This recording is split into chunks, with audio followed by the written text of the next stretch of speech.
Hey, what's going on, everybody? It's Comic DJ, and today I'm going to be going over Black Panther issue number 1. There's going to be a lot of spoilers. It's going to be pretty much going through the whole comic and just talking about it and giving my honest opinion and review of it. Now, the writers, I'm probably going to butcher their name, but it's Ta-Nehisi Coates, Brian Stelfreeze, and Laura Martin.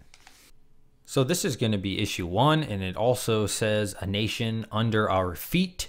Our first page begins with Black Panther, and it seems or appear that everyone is disappointed in him. Everyone is angry with Black Panther, and it just gives you that vibe as you can see him looking down. It just feels like Black Panther has been defeated in some kind of way. The issue then goes into a scene where Black Panther is looking over at his people. You know, apparently he is this king. An earlier panel says the Black Panther is an ancestral ceremonial title, and he holds the name T'Challa, the king of Wakanda.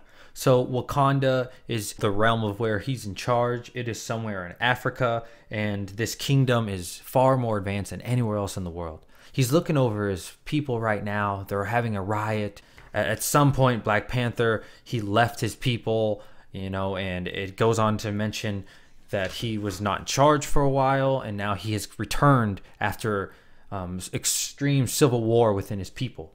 The reason that Wakanda has become so much far advanced than other nations is because they've been mining vibranium, and that is really what's been keeping them so prosperous. Now the people no longer want to listen to Black Panther, and there's also someone behind them who's controlling them and giving them ideas. It was made apparent that Black Panther could easily take down all these people, and Black Panther was starting to get out of hand. He was really destroying a lot of his own people, and one of his higher ups tells him, you know, please, we have to stop my king. We cannot continue to attack our own. These are our people. Black Panther quickly understands, you know what, you're right. You know what you're talking about. We have to stop hurting our countrymen. And at this point, all the miners, they're looking at their king as somebody who attacks them for disagreeing with them. You'll see other panels where pretty much everything in the government and their society is going wrong. People no longer want to listen to Black Panther. People no longer want to be at this lower class. And people are just sick and tired of their leadership not doing the right things. One of the characters, Anika, she overhears a man mistreating, I would assume they're slaves, and she doesn't appreciate that. She stabs him, she kills him. She eventually becomes sentenced, which would appear is very important in the storyline. This character here, they refer to as Mother, you know, making the assumption that she oversees everyone. She's in charge of Black Panther, she's in charge of Wakanda, and she is the overall seeing authority. She makes the decisions. You'll see the lady at the bottom. She's begging Mother, please don't prosecute her. Please. I mean, they must be sisters, or Anika must have been some sort of important person. We switch into T'Challa, or Black Panther. He returns home. He's just confused. He doesn't know what to do. His people are against him. He's supposed to be their king, but they don't respect him. No one likes him. So he seeks his mother's advice. And she tells him, you are the king, you know, you can't do everything that other people want you to do. You have to do what's right for your people. As a king, as their leader, you have to be stronger than them. You can't think like a man. You have to think like a king. We then go back to the miners, and it's very evident that people do not appreciate what T'Challa and his men did. Now, we don't exactly know how it all started. Maybe there was another backdrop that we don't know about, but at this point, all we see is this lady at the bottom panel. She says rage. She is the one, I don't know if she's a queen or a princess or what, but she is getting all these people to stand up for themselves. You know what? We don't need to mine for our king. Our king doesn't appreciate us. Our king doesn't love us.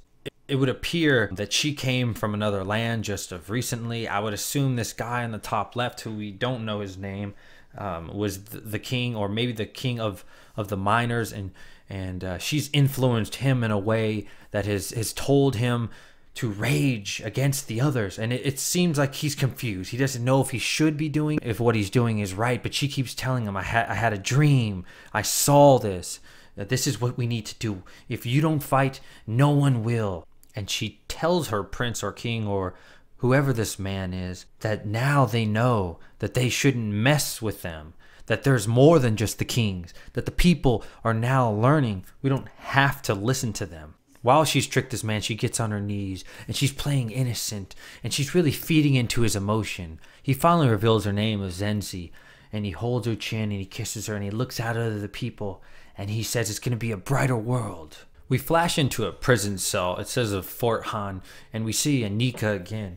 It appears she's doing some kind of martial arts, some sort of training, maybe some strength training, conditioning, when all of a sudden a huge explosion happens. Some powerful character blows down the walls of the prison that she's been in. She says she's looking for Anika. People try to distract her. People try to fight her, but they just have no chance. Anika tells this masked character, no, stop, don't do this, don't do this. She pushes this character away with fear and passion. The character was not having it. This character was going to save Anika regardless of what was going to happen to her. She didn't care. It would seem that this is a female character. She fights through, she guards, and she flies away with Anika. Our writer then begins to show us that Anika and this masked character are lovers. They kiss, and they tell each other, if I'm going to die, we're going to die together. We move into seeing T'Challa, or Black Panther, once again. It seems like he's clearing his mind over the ocean breeze, thinking, how can he fix this? His people are divided, and he's wondering, how can he be at war with his own? The media is going around, and everyone knows about what T'Challa has done to his people. While Black Panther is thinking, his sister suddenly shows up, and we're not sure if it's a real sister teleporting in a memory of his sister, some kind of database. But what we do know is that it does show that his sister is back or has returned. And his sister in the beginning, in a little panel, is mentioned that she was the T'Challa while Black Panther, the person that we know, was gone. And now she's returned somehow. So possibly she can help him, or she's back from the dead. I really don't know. We don't really know. But what we do know is this is just part one of this mini series to test out Black Panther, to see if people like him. Overall, I was extremely impressed by Black Panther issue number 1. I have to admit, I've never read anything by Black Panther, and I had no idea what type of hero he was going to be. I figured he'd probably be, another type of hero and stops bank robbers, or maybe a street guy. I had no idea, But I was extremely impressed to find out he's in Africa. He's an African king. His people are at war. And I was like, wow, this is a lot more in depth. The story was great. And what really impressed me the most, I'd say, was the writing.